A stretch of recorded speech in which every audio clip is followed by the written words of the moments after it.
Well, good afternoon, everyone. As you start to join this, the latest discussion in the lead into COP26 run by Brodies, one of Scotland's most important legal firms, and Charlotte Street Partners, a strategic communications agency and good friend of Brodies. Hopefully you'll enjoy what is an important discussion. Our first one discussed the financing of the transition to net zero. The second one was the implications for our substantial oil and gas industry. This one focuses back into the country and the journey and what it means for Scotland itself as a country, as an economy. So to lead us off, Sarah-Jane McArthur, partner at Brodies, joining us from Glasgow, an energy lawyer with over 15 years experience in low carbon projects.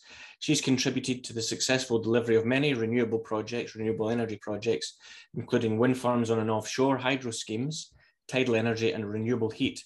She also provides regulatory advice, including licensing and renewables support mechanisms. She's passionate about the clients and projects that she supports and is determined to help deliver to achieve our net zero goals. Thank you, Sarah-Jane. We look forward to you leading us in the session. She'll be joined by Andrew Scott, the Chief Exec Officer of Orbital Marine Power. He spends his life in many different places, at the moment in East Lothian, but later on in the week he'll be in Orkney, where obviously we have a lot of exciting opportunity in this zone. He's led the team at Orbital Marine Power since joining as Chief Exec in 2015 and has a background of nearly 20 years at the forefront of the marine renewables industry in both pioneering wave and tidal development programs. Andrew, we're thrilled to have you here. And Andrew will be joined from Glasgow again by Chris Stark, who, if you've not heard of, you really ought to. He's the Chief Exec of the Climate Change Committee, the UK's statutory climate advisors. And he's led the committee's work to recommend a net zero target for the UK and has developed detailed advice on the path to carbon neutrality. He speaks a lot and has done in the lead into COP and the production of his major report at the tail end of last year, and is one of the most authoritative figures I've come across on this question. Previously worked in Whitehall and Treasury and Bays and in the Scottish Government through its own energy and climate strategies. So we've got an excellent panel and we look forward to an excellent discussion. Please enjoy, please take part as best you can. Sarah-Jane. Thank you very much for that introduction, Andrew. I'm very much looking forward to the session, so let's get on with it. So firstly, I'll come to you, Chris. The Committee on Climate Change has a unique perspective on the question that we've posed in this session, which is what does net zero mean to Scotland?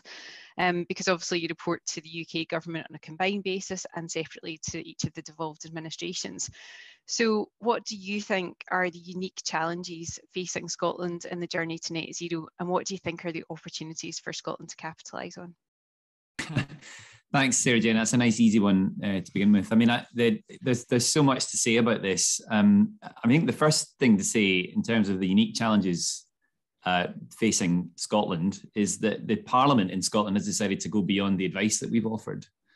So that's Parliament's right. We've advised that, of course, Scotland should have a net zero target, and they accepted that and the date for it. But crucially, they also thought that the interim target for emissions reductions should be quicker than what we were advising. So I wanted to make that point at the top because it has some pretty fundamental implications for Scotland. Scotland has this interim target of reducing emissions by 75% by the time we get to 2030, and we look at everything on a 1990 basis. That's beyond what we thought the Parliament should sign up for. It's going to be incredibly challenging to meet. And the implication of it is that Scotland's going to have to do more in the short term than the rest of the UK, because we base our analysis on a kind of UK-wide assessment. And that's really interesting if you think about it, because it means that Scotland's going to have to go earlier in some of the energy transition. It's potentially going to have to shoulder more cost than the rest of the country, at least in this decade. And it means, of course, that many of the innovation and experimentation and many of the challenges of decarbonisation will be experienced first by people living in this country. So that means that we need a proper plan from the Scottish Government on how that will be delivered, how the Parliament's Holyrood's ambitions can be delivered. Just to give you, a sense of that, we need emissions to fall by probably another 60% over the next 8 years if we're going to make that target. That is very difficult. That's very, very challenging. It's not impossible, but it needs to be it needs to be achieved, and we need to understand how that will be done. So kind of all eyes now are on the Scottish Government, which kind of brings me, I suppose, to the kind of second challenge, if I can put it that way, that we face, which is that Scotland does have some unique characteristics in this transition that it's going to have to deliver on. Worth knowing that the 2045 date that we have for net zero in Scotland is actually the same target as the 2050 target for the whole of the UK. The reason it's different in terms of the date is that we think Scotland has a greater capacity to do more carbon storage. It's not an expression of Scotland's willingness to do it or political ability to do it. It's that there is a natural set of characteristics that allow Scotland to do more of the carbon storage, more of the carbon removal. So we will need that to come into play, really, if that 2030 target can be delivered. That means more natural carbon storage. That's about planting trees, restoring peatland, those sorts of things. And the Scottish Government's been pretty good on that. But it's also about much more controversial things, what we call engineered removals. This is where you actually take carbon from the atmosphere and then bury it again under the ground. Much of that will need to be paid for by other parts of the UK, probably. So another new front there, which kind of brings me to the kind of last challenge, I suppose, which is the political situation generally. And you've got this just a fascinating circumstance now when it comes to climate politics, where there is a need for the Scottish Government, an actual need for the Scottish Government to collaborate with the UK government on some of the transition to, for example, all of the transitions that need to take place across the UK economy. Some of those are going to have to start in the north of the UK in Scotland. And that'll have to be done with the cooperation of the UK government if we're to meet that target that I've been talking about, the 2030 target. And then the other challenge, of course, is the domestic challenge that the Greens are now in power. And that brings with it the prospect of a wholly different sort of policy prescription in Scotland, and in a critical period where it's really this Parliament in Scotland that will determine many of the big policies that ultimately will deliver net zero. So it's just a fascinating moment, and never mind the fact that we've got COP26 happening in a few weeks' time. This is the kind of place to look if you want to look for interesting climate politics right now. There's quite a lot in there, and I think some of that we're going to touch on in the rest of the session. Actually, I think there's a few points I'd like to pick up on. But first, I'm going to turn to Andrew with a question about Orbital Marine Power's mission to turn the tide on climate change. Obviously, the tide's a global energy resource, but Orbital is a Scottish-based company. So in that best case scenario, when you deliver against that mission, what do you think are the benefits to Scotland of doing so? And what do you think the barriers are that we need to overcome to secure those benefits? Well, thanks for that, SJ. So I think probably actually just to set out there, our vision is to help turn the tide on climate change. I think it's important just to grab that.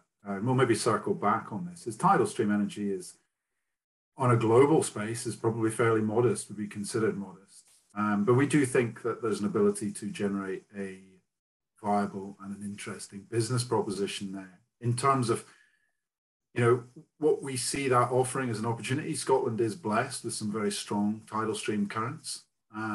Harnessing them has an ability to complement the net zero transition. What we really want to do here, though, is grow a sustainable industrial opportunity that ultimately can become a net wealth creation for Scottish businesses. And I think, in terms of some of the practical challenges there, they are similar to ones that we've faced for a long time. So things like grid, access to market, market in itself. The UK government obviously controls electricity market at the moment through the contracts for difference. That's not a mechanism. There was no devolved powers associated with that, which was unlike 10 years ago, the Scottish renewable obligation, where the Scottish government had an ability to tailor that against its own ambitions. So I think there's challenge there about getting the right market support there, access to market in terms of grid connectivity. I think anybody who's been involved in the renewable space in Scotland for a long time understands that we are dealing with a legacy infrastructure system that's based from centralised, generally carbon generation sources. And Scotland is blessed with some very strong resources in the marine and wind environment, but they tend to be on the peripherals. So there's a real challenge about how we rewire Scotland and the UK and wider afield to be able to access that. And then I think there's a regulatory one as well, of course, from a consenting perspective. Climate change, what Chris was talking about in terms of how quickly, we have to change and we have to move, is that that presents a real challenge, I think, from a regulatory perspective, that generally wants de-risked propositions. And I think the question is, do we really have the ability to do that, or completely tailor that away with how quickly we have to move? So there's plenty of challenges on the upside. I think I see net zero transition as providing a wealth of opportunities for businesses to create solutions that can all work in a complementary fashion to get there. So, and I think in that there's a degree of being able to focus, or need to focus, on your strengths, of which Scotland's got many. Thank you very much. And actually that leads us nicely on to the next question. I'll also just mention to all of our audience out there that we will leave some time at the end for your questions. So if you want to just pop them in the Q&A button at the bottom, then I will take a look as we're going through, and we'll try to get through as many as we can towards the end of the session. So Chris, you mentioned it there, and in case anyone's missed it, COP26 is coming to Glasgow next month. That gives Scotland a global platform. All eyes will be on Glasgow, but obviously we're a small country. So how does Scotland fit into this global fight on climate change? Shall I take that one first, Sarah-Jane? Go for it. I mean, we are a small country, but we're not that small. I think it's important to say that there are smaller countries, and that there are countries that will be more directly in the firing line on climate change itself. So I think there's a sort of responsibility on what is actually quite a rich country, Scotland, to demonstrate what's possible here. And I think that's the story that I hope we'll be taking to COP26. The story of COP26 is going to be framed by these national commitments to cut emissions. There's something called the NDCs, the nationally determined contributions. And that's the way the UN process is set up. And remember, this is the UN summit. So there's going to be a little bit of UN territory in Glasgow around the SEC. And what we're going to be doing there is talking principally about what those parties to the Paris Agreement are willing to pony up. The parties are the countries of the world. It's every country of the world. But there's a kind of more interesting story running through those national commitments, to my mind, which is what's happening in the real economy. So if you look at that, there's 6 or 7 big things that need to be achieved to achieve the Paris Agreement, which is about temperature targets, cut emissions in line with the Paris Agreement targets. And they're about moving away from coal. They're about making industry decarbonised. They're about making buildings either hotter or cooler, depending which part of the world you live in, but in a decarbonised way, moving away from internal combustion engine vehicles, addressing climate change itself is another big one, and addressing the just transition and making sure it's financed. Now, interestingly, there are global transitions that need to be pulled off. There's a few others as well. We in Scotland can model that. So in terms of what we need to do when we have this platform of the global attention being on Glasgow in a few weeks' time, I would like to see Scotland talk about how it is willing to demonstrate and what's possible here, willing to model it. We've already made the leap from coal in this country. We did that pretty successfully. We've still got to make the leap all the way to renewables, but we've got a pretty good story there. We've got a much less rosy story on what we're doing in buildings, and I would say an even less rosy story on the plan for the transition from oil and gas. So actually, there's quite a lot still to do if we're going to be that poster boy for the transition. But I think there is every possibility that Scotland can do that, can demonstrate that a country of this size with the right outlook and right progressive outlook can put the right policies in place and have the kind of national psyche in the right place to make this transition overall. I'll come to you on this as well, Andrew, because I think Chris has just touched on a point at the end there, that sort of national psyche. And I know that when we spoke about this before, you'd mentioned that there's the possibility that climate change becomes just too big a problem. There's a risk that we think it's too big and therefore none of us can do anything. I wondered if you wanted to share some thoughts on that. Yeah, I mean, I think first I wholeheartedly agree with Chris there. in terms of the role that is to play here. And for sure, I think, you know, it's on a daily basis. The doom story of climate change seems to grow ever bigger, and that does, you do run the risk of kind of feeling ever more ineffective at individual levels and company levels and country level even. And I think, you know, that's a dangerous path towards inaction. So I do think, circling back to what Chris was saying, you know, I think Scotland can be seen as a proxy and as a lighthouse if it wants to take that mantle and demonstrate a bold approach, because that's what it needs. It needs people and countries to be bold and to step into this pioneering view of something different. So I think there's a real role. I think it's a noble one in a way to do it, to pick up that mantle and make the changes happen and demonstrate that you can transition in a just way as well. And so I think that's a good one for Scotland to aspire to. I do also think there's a secondary upside to it. I think if you run ahead of the curve here, you have an ability to turn the stone on new business opportunities and new models and things. So I think, you know, there's an upside as well. It's not just a kind of noble just cause of demonstrating an ability to do this. I think there's also a clear business opportunity as well. Thank you.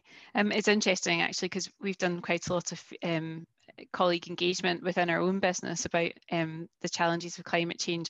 And interestingly, people are always very supportive about taking action, but often they just want help and support about what is the right action to take. But I think there's definitely a willingness that everyone can do something.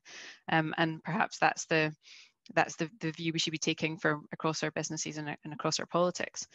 I'm going to ask for a little bit of indulgence now, because I'm going to focus the next couple of questions on energy, because that's my specialist subject, and I might take the next two questions together because they're related. So the first question is, what do we think that the future energy mix might look like for Scotland in 2045 as we hit that net zero target, hopefully?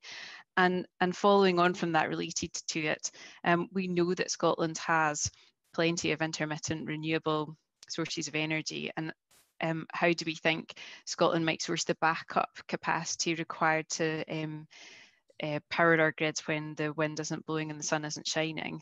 And will that capacity be, you know, CCS gas powered, or some kind of other battery storage, or some kind of dispatchable renewable energy? Angie, I'll come to you first on that, given that renewable energy is your specialist subject too. Well, I'll profess to being maybe an expert in tidal stream energy, not maybe the entire gambit, but in terms of what it will look like, I think clearly to decarbonise all aspects of the economy, there's going to have to be a vast increase in green power generation for a start, I think. So, you know, that's a given, and Scotland's done a great job thus far, but it's going to have to go much further in a bigger way. I think it's, you know, in my lifetime of working in renewables, I've seen it morph from a, you know, focus on electricity and decarbonising electricity and being able to balance around UK system and Scotland being an exporter, to actually it's starting to become an energy landscape. And I think one thing that's going to create is, well, it already is a very dynamic space. And I wouldn't sit here and try and judge how quickly we will see technology change in the space of battery storage going forward, in the space of alternative fuel production. You know, there's a lot of talk about blue and green hydrogen, and indeed CCS. But I think they're going to change massively, and it's difficult to entirely see what the solution is going to look like further afield.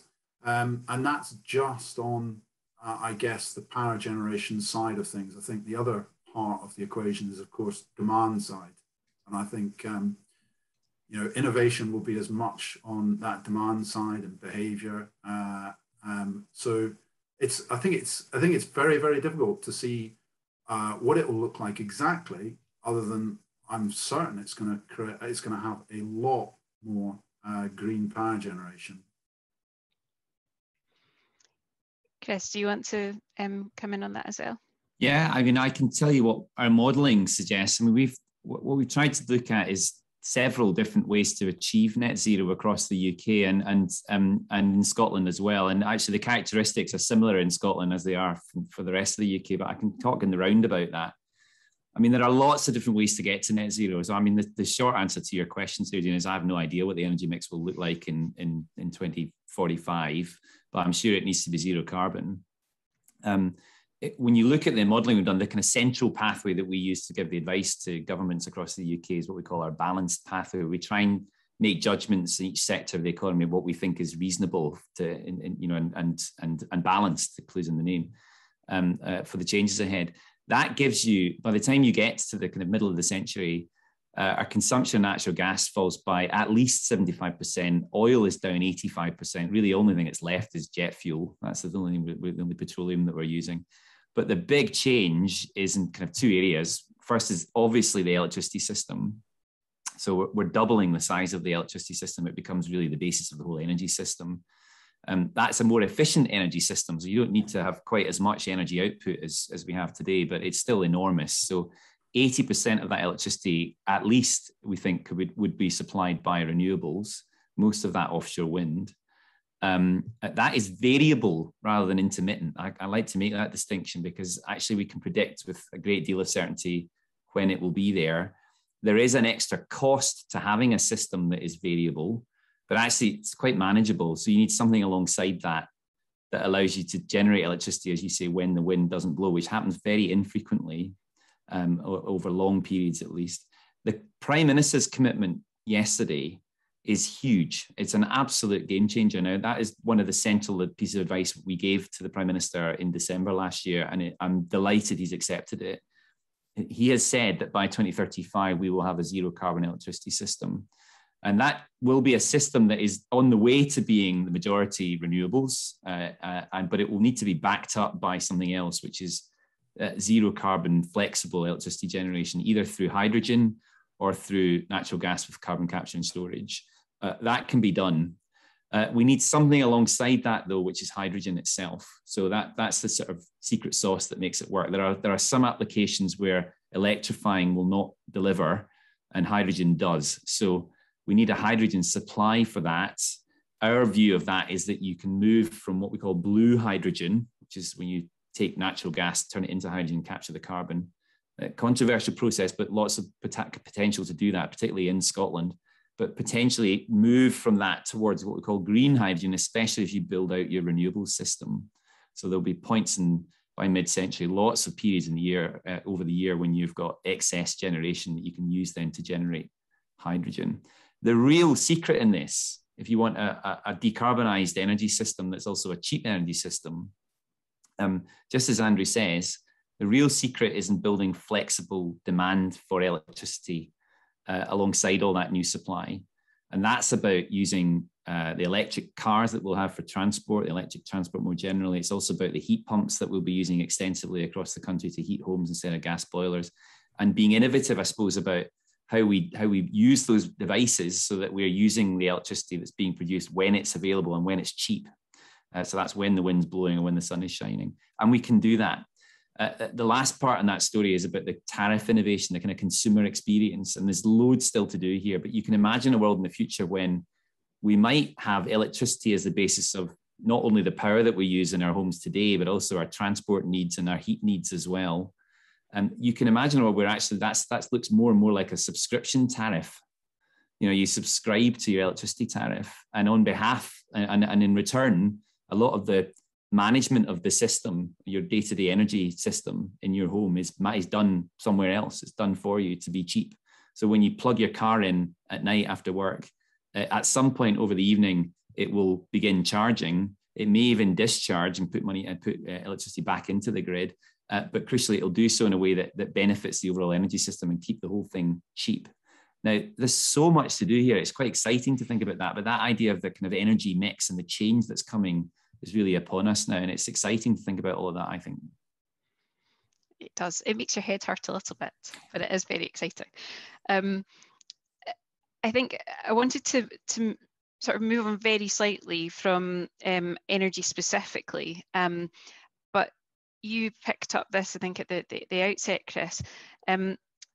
I'm keen to know to what extent Scotland might be able to support the rest of the UK's journey to net zero. Now, I was looking at this initially from taking advantage of our renewable resources and sort of giving them the rest of the UK more green electricity. But I noticed that you spoke earlier about the natural resources that Scotland has and how that might mean that we've got more capacity to store some of the excess carbon generated by the UK. Perhaps you might want to say a little bit more about that now. Yeah, I can say something about that. I mean, the way that we tend to look at the challenge for the whole of the UK is that different parts of the UK will specialise in different aspects of the transition, typically because of the natural characteristics. So Scotland has so much potential to contribute to the rest of the UK as well as its own net zero ambitions. Now, principally, it can do that, as you say, by generating lots and lots of cheap at scale renewable electricity. So there'll be huge potential to do that, especially in Scottish seas, and especially if we can bring down the cost of game-changing technologies like floating offshore, because you've got this huge resource then available to you. So that's the kind of first step, I suppose. But the other aspect of it is the one that you mentioned in your question and that I mentioned earlier. That's the capacity to store carbon, and that manifests in two ways. There's the natural world, the capacity to store carbon there and sequester carbon in the soils in Scotland, the peatland, also in forests, and also in the marine environment. And Scotland just has lots of potential to do that. So potentially it will be doing more than the rest of the UK proportionally in terms of sequestering carbon. And then the other way in which that manifests and looks, I think, actually quite exciting for Scotland is through what we call engineered removals, which is an industrial process where you typically would take something that is grown, biomass, a plant or a residue from forestry. You might use that in an energy process, perhaps by burning it to generate electricity, often very useful as a complement to renewables. But you capture that carbon and then pipe it offshore to be stored again. And that's an expensive process, but it's what we call a negative emission, a removal. And it actually reduces the overall emissions for the country. That is fascinating because Scotland has lots of potential to do that. If you follow the logic of Scotland's 2030 target, it's going to have to do lots of that over the course of the next 10 years. And that involves a lot of investment to make that happen. It's controversial because the Green Party in Scotland doesn't support it. And potentially the payment for that will not come from Scotland alone. It will come mainly from south of the border. So you're setting up all sorts of new flows of finance that would be necessary to see that happen. Huge potential in that if you accept that it needs to happen, but huge controversy as well. So Scotland is right at the kind of the fulcrum of all sorts of controversial and difficult topics at the moment, and that's one of them. And I'll bring Andrew in here as well, because I was thinking about how you're going to export all that tidal generation to other parts of the UK and what barriers there might need to be overcome in order to achieve that. I'm thinking there in terms of the infrastructure and also grid charging. Yeah. I mean, that's, as Chris said as well, things like offshore floating wind have an ability to play a massive role here. And, you know, the Scottish wind resource is unsurpassed. But accessing it will present some significant infrastructure challenges, not least as to how it's financed and how that is pulled back off the consumer. So, you know, I think, again, in my time in renewables, I think we probably had 3 major reviews of transmission charging systems. And I think it's always kind of defaulted to business as usual, which is almost a reflection of, you know, you could almost regard transmission infrastructure that we have is almost is becoming a stranded asset, and there's a need to shift that. And I think it's a big one. It's a really big one because I think even the contract for difference system doesn't really allow for the needs case to be catered for, and kind of puts the cart before the horse in terms of this type of infrastructure. And if we're not careful, we will be locked in this cyclical feedback of needs case, leading to projects not getting off the ground on the peripherals of the Scottish Highlands and Islands for another 10 years or more. So I think it needs something bold to step in around the infrastructure that's required to take low-cost green renewables from the extremities and take it down to the sources of demand. Thank you. I'll move on from, well, slightly from electricity, but purely because this is what does net zero mean for Scotland, and the biggest source of single biggest source of emissions in Scotland is heating our homes and buildings. And while, as we've already heard, we have made so much good progress on decarbonisation of electricity, but heat is still proving to be incredibly difficult, particularly when we try to retrofit renewable solutions into our existing building stock, much of which is still going to be here when we reach 2045. And I've heard you, Chris, speak about this a lot. I've seen the graph that you present with the heat demand annually, and that sort of highlights why this is so difficult. So what do you think Scotland needs to do to make progress on this? I mean, is it an electricity question by electrifying heat, or is it something else? There's no easy way to answer this question. I'm sorry, Sarah-Jane. So the first thing is to just acknowledge that I think this is the biggest challenge. So it's a challenge for Scotland. It's also a challenge for the whole of the UK. I mean, we are pretty unique in Northern Europe, actually, in the way that we have tackled the climate that we have here. So we're very reliant on natural gas. It's a really useful source of energy for us because you can have a natural gas system in the ground, designed, of course, to take the gas from the North Sea. You can have a gas boiler then that ramps up and down and delivers you heat exactly when you need it. And that suits very well the kind of climate that we have, well, particularly in the west of Scotland, where you never know what kind of day you're going to have. Some days you have 4 seasons. So that has worked quite well for us over the last 40 years or so. But of course, it's not compatible with net zero, and it's not compatible actually with the kind of circumstances geopolitically that we face at the moment either. You see the price spikes in gas that we're now being exposed to at the moment, and it's not a very appealing prospect. So what do we do about that is one of the big questions. And for me, it's absolutely fascinating because I think it starts with acknowledging not just that you've got to do something about it, but that crucially, the solutions are going to be different depending where you live in the country and depending on the circumstances that you face.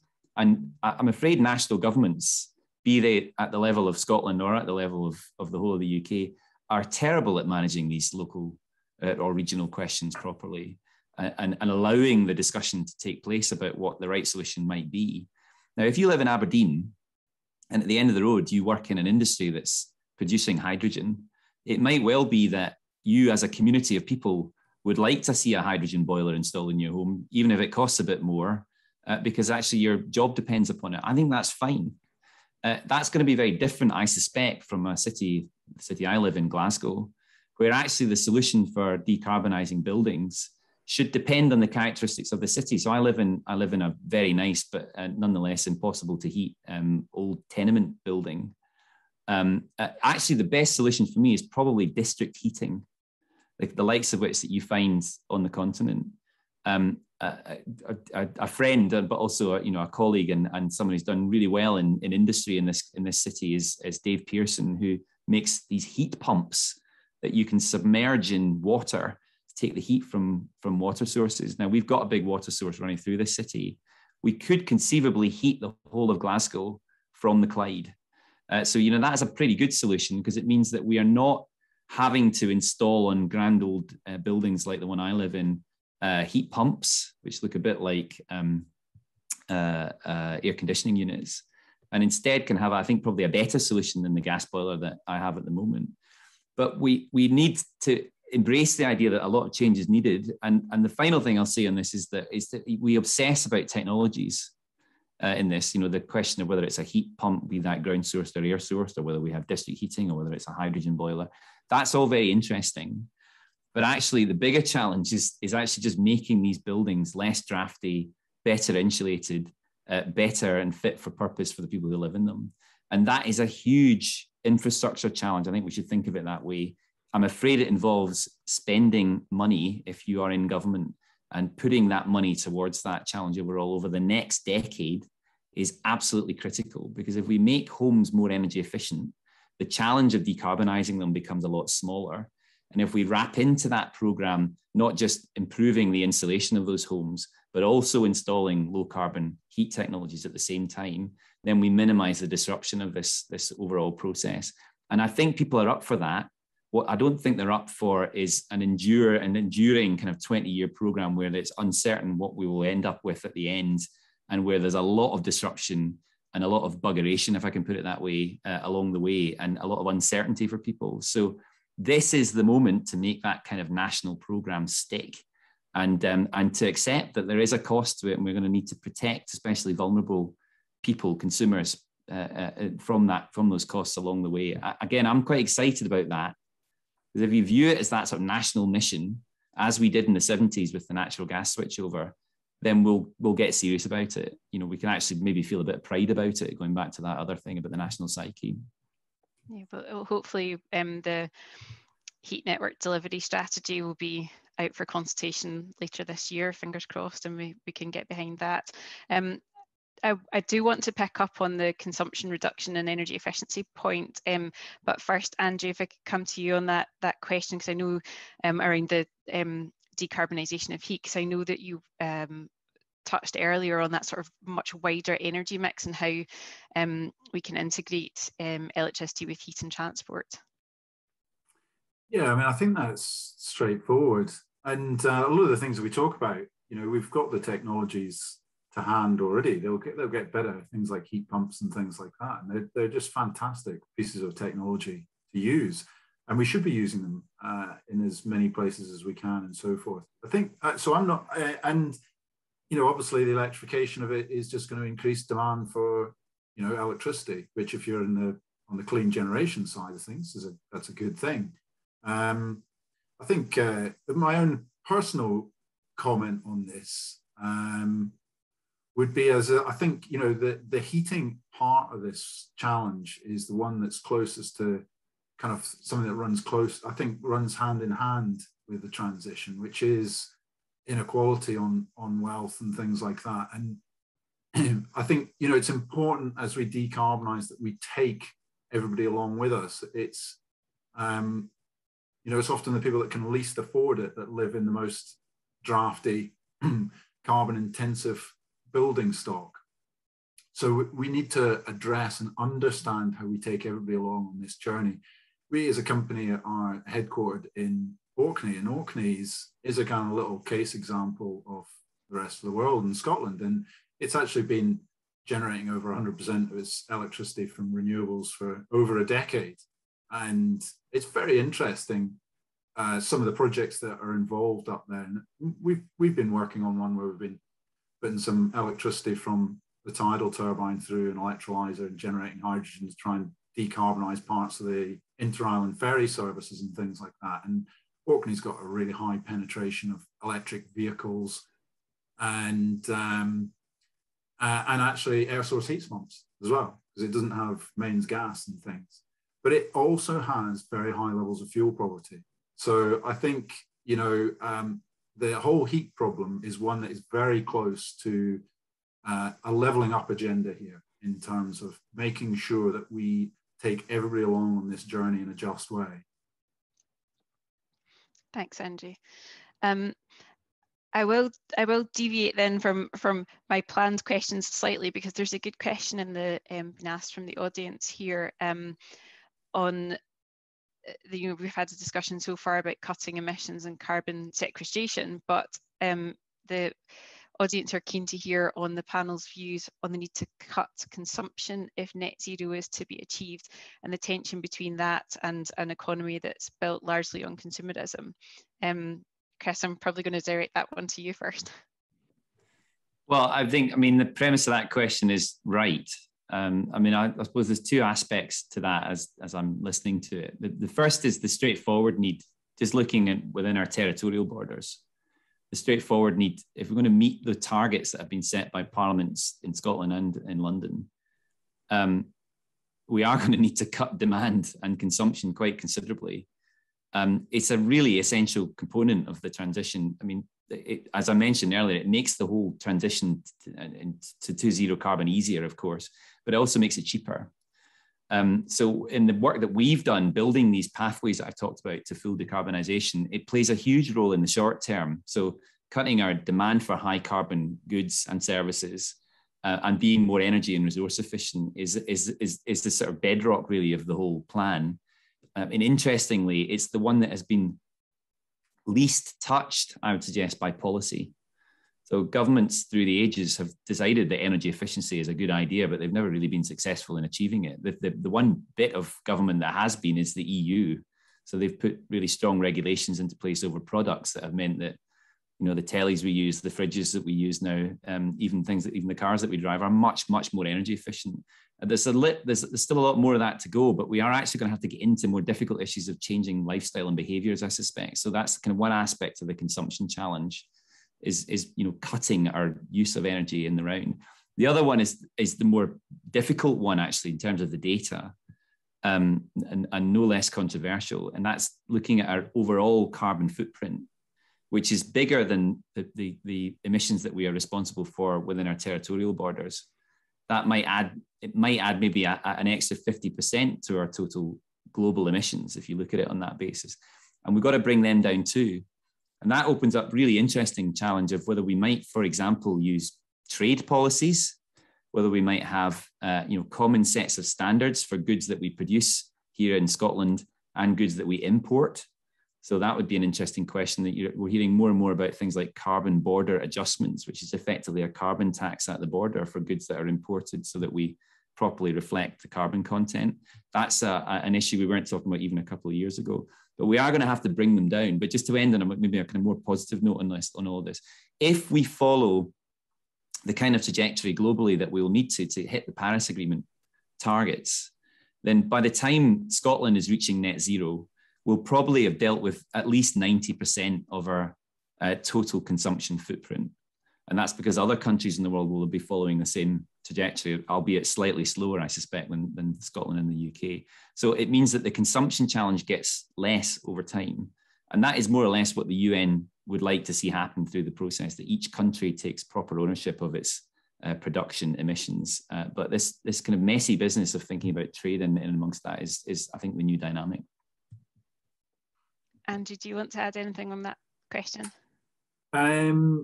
Well, what I would say is, again, maybe on the optimistic side of things. I mean, I think consumption and behaviour has to change massively, and I probably wasn't the only one in this kind of space that in some ways saw a bit of a silver lining in what we managed to achieve as a society through COVID is massive behavioural change. And I think that gives some degree of hope that we can.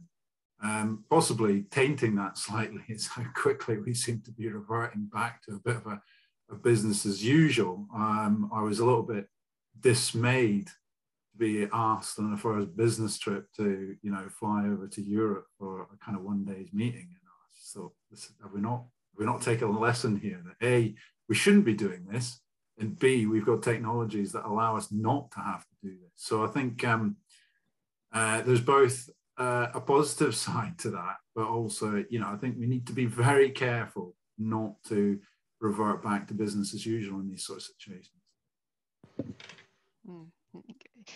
We at least hear the politicians making the right noises around green recovery and sort of baking in some of the benefits that we've had, certainly from a climate change perspective. But yeah, yes, I would also say we haven't actually really mentioned the word tax and taxation. You know, I think that does have a role to play in influencing consumer behaviour. And, you know, going back to the point that we were talking about before, about heating systems, you know, a levelling up of taxation between electricity and gas, you know, there's another example where we do need to start introducing the right signals to consumers as to what we want them to change their behaviour. I agree. So I'll move on slightly to a completely different question then. And again, moving us back to the sort of initial premise of the discussion, which is what net zero means for Scotland. I'm interested in how net zero might affect specific areas of the Scottish economy. Which sectors might have the most difficult task ahead in order to reach net zero, and which ones could potentially make the biggest impact or gain the most. Again, Chris, I'm probably going to throw this one to you first. Oh, I mean, there's some obvious things to say here. I mean, the oil and gas transition is so tricky for Scotland, and although we talk about it, we haven't really got our heads around it yet. I mean, there are so many people involved in the production of oil and gas in Scotland, and the wider employment impacts of that are really huge. So sort of acknowledging that, confronting it, putting plans in place for it is really, really important. I mean, I think that's probably the obvious one to begin with, but just to make the point that we know from all of the standard economic literature that if you want people to transition to a different industry or a different skill, it's a lot easier to do that while they're in employment. It's a lot harder to do that if we have unemployment first, then retraining. So can't make that mistake again. We did that, through the late 70s and 80s. So getting this right on oil and gas is hugely important. There is a link to, again, the controversial topic, but I think in any accepted transition, there will be a role for some carbon capture. So there's a link there. But we do need to shrink the production of oil and gas, and our demand for fossil fuels has got to fall as quickly as possible. Every year we're looking for new ways to cut the demand for fossil fuels in our assessments, and I expect that will accelerate over time.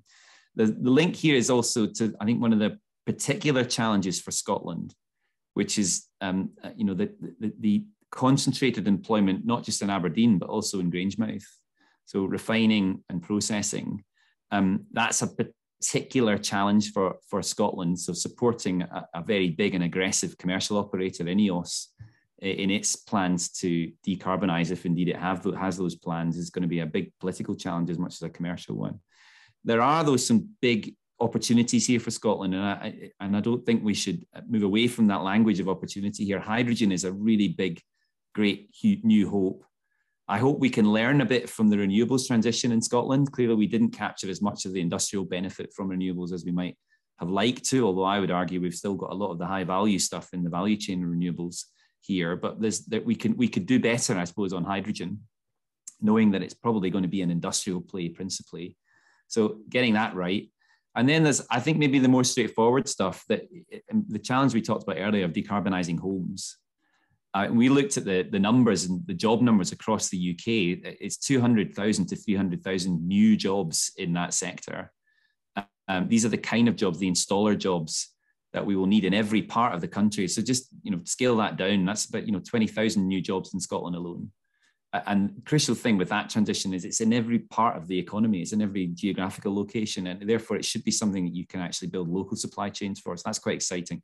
There's the renewable stuff that Andrew and his colleagues will know all about, but Scotland has always been very good at that. I'd like to see more of that, of course, and linked to that, the idea of building a kind of smarter energy system. And I think there are good reasons to think that Scotland can benefit from that too. The kind of system management of this is a real strength, not least because we have academic strength there and we have the capacity to kind of build that out into commercial success. So there's lots of that. And maybe the final point here is that the financing of all this can be a real Scottish strength as well. We've got a kind of the understanding about the transition that lies ahead, making sure that we put capital in the right places, making sure that that capital is as cheap as possible is a really crucial part of a successful transition. And I think that is something that Scotland could specialise in. Andrew, I'll bring you in if you, to add to that, but I also wondered if you wanted to say something specifically around the skills. Chris mentioned quite a lot there, the impact on jobs and the need to retrain. And do you think we have the skills in Scotland already to deliver the transition, or where do you think we might need to upskill, or even where we might be able to export those skills? Yeah, well, we have skills, that's for sure. And I think Chris has highlighted possibly the biggest area where there's this challenge, but it arguably maybe it has equal opportunity is this oil and gas sector, where we have this entrenched heritage from an engineering perspective of knowing how to do things offshore. And I think globally, we are going to see a massive increase in green energy coming from offshore.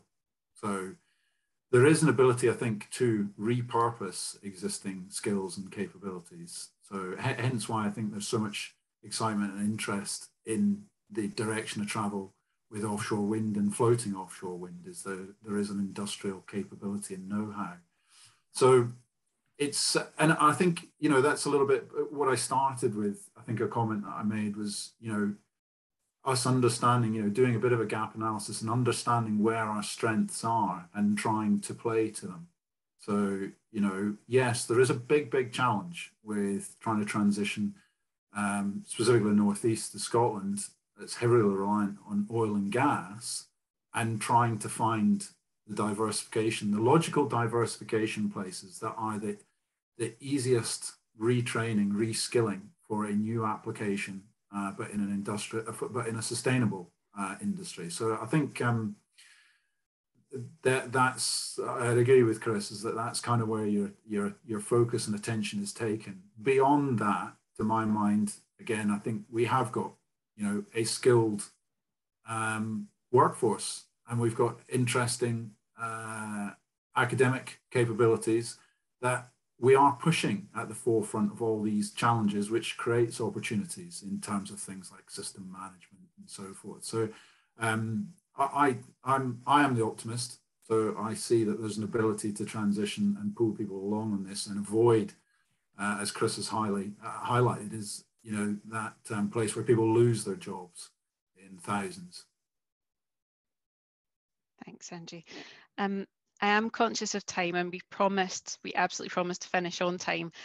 So I've just got one final question that I want to, hopefully there's a brief answer, and then I'll ask both Andrew and Chris just perhaps make a couple of concluding remarks, and then we'll hand back to Andrew. So Chris, the final question that I have is just whether you think we have the sufficient data or the right data to inform good decision making for Scotland, so that we choose the right paths to net zero. Yeah, we do.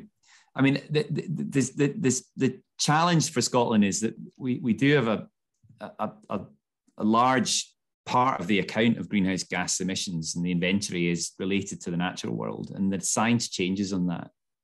So, you know, we have a challenge of kind of adapting ourselves to our latest understanding about what's happening in the natural world. And since Scotland is so exposed to some of that, we've talked about peatland today, for example.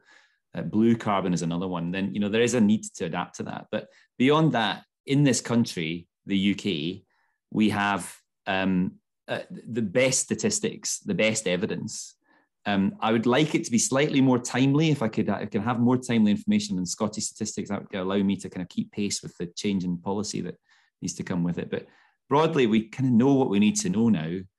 And, you know, if you want to look for some certainty, look at the last IPCC report, which is looking at the global challenge of climate change. And it's super clear what needs to be done.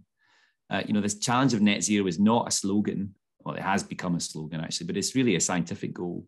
And broadly, we've got to get there as quickly as possible. And once you get to net zero CO2 globally, you stop warming the planet. And it's kind of that simple, really. So we know enough to get cracking on that, and we should be doing better than we are now in Scotland, even though I think there are some useful and happy and good things to talk about. Let's just get on with it. I was going to say, I think that's quite a positive note on which to end, but Andrew, I will invite you to make any concluding remarks if you wish.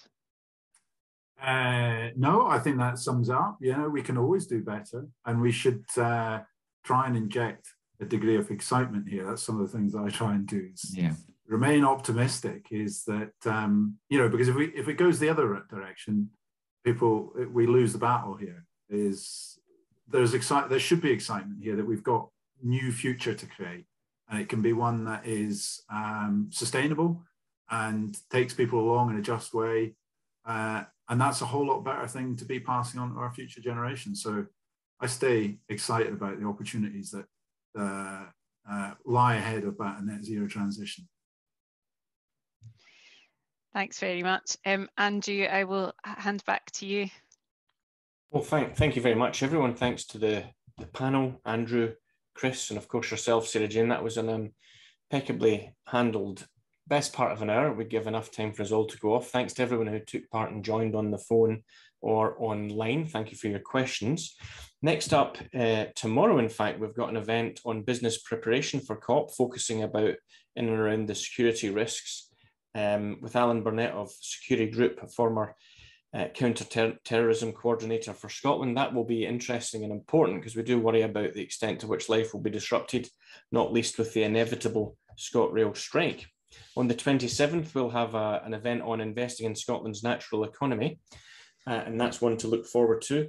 You'll have a 1-minute survey after this, if you don't mind, to help the team at Brodies with their preparations for future events. And I'll leave you with a quote to finish on. Today would have been the 85th birthday of Václav Havel, the former president of the Czech Republic. And this quote from him, I think, sums up our discussion today. It's not enough to stare up the steps. We must also step up the stairs. I think if every politician in the UK heard that, we'd be in a better place. Thanks for joining, and we'll see you next time. All the best.